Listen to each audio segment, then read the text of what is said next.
Dear students, good morning to you all. आज हम synthesis के अगले नियम नंबर 5 का प्रयोग करके आपको बताएंगे। नियम नंबर 5 है रूल नंबर 5, नाउन या फ्रेज इन एपोजिशन का प्रयोग करके किस प्रकार से हम दो या दो से अधिक सिंपल सेंटेंसेस को एक सिंपल सेंटेंस के रूप में प्रस्तुत कर सकते हैं।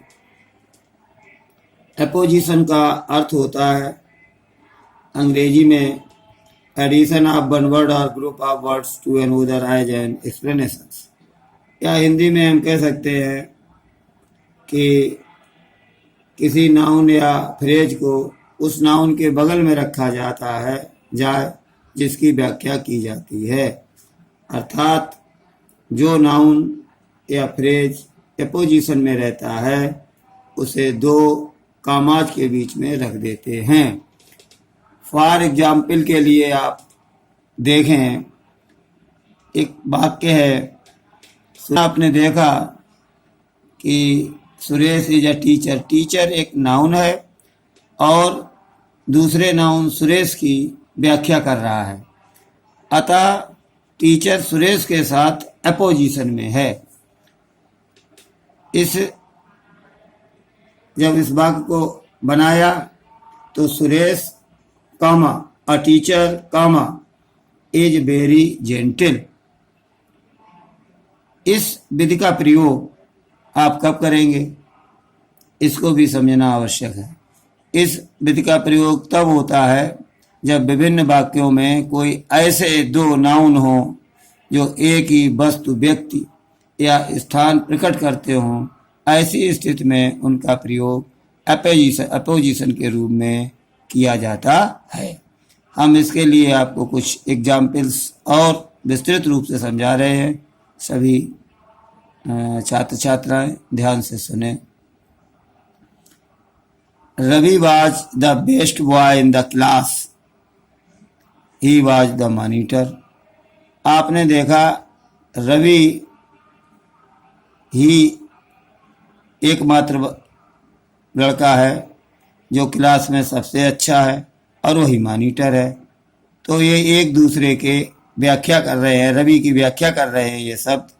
तो Ravi comma the monitor comma was the best boy in the class, या दूसरे रूप में Ravi comma the best boy in the class comma was the monitor। इस प्रकार से भी इसको सिंथेसिस बनाई जा सकती है। The next sentence, Tagore was the author of the Gitanjali, he was a great poet of India। तो टैगोर वही गीतांजलि के लेखक हैं, वही भारत के महान कवि हैं। तो ये दोनों विशेषताएं टैगोर की है, अतः इनको एपोजिशन में देखो रख करके हम एक वाक्य बना सकते हैं।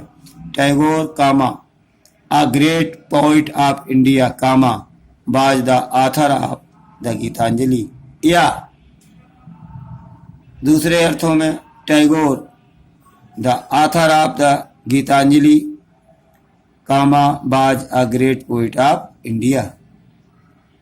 नेक्स्ट सेंटेंस में और ढंग से समझें।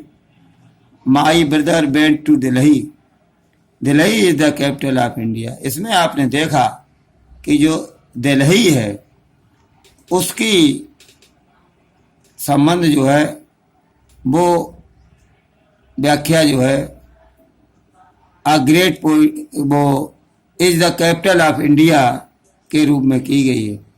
तो जब हम my brother went to Delhi comma the capital of India. Next में Mahatma Gandhi was a great leader, he is called the father of the nation.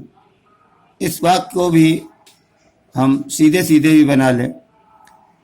Mahatma Gandhi comma a great leader comma is called the father of the nation. 5th number example देखिए, Columbus was a famous sailor, he was an Italian, he discovered America. इसमें आपने देखा कि 3 simple sentences से एक simple sentence बनाना है।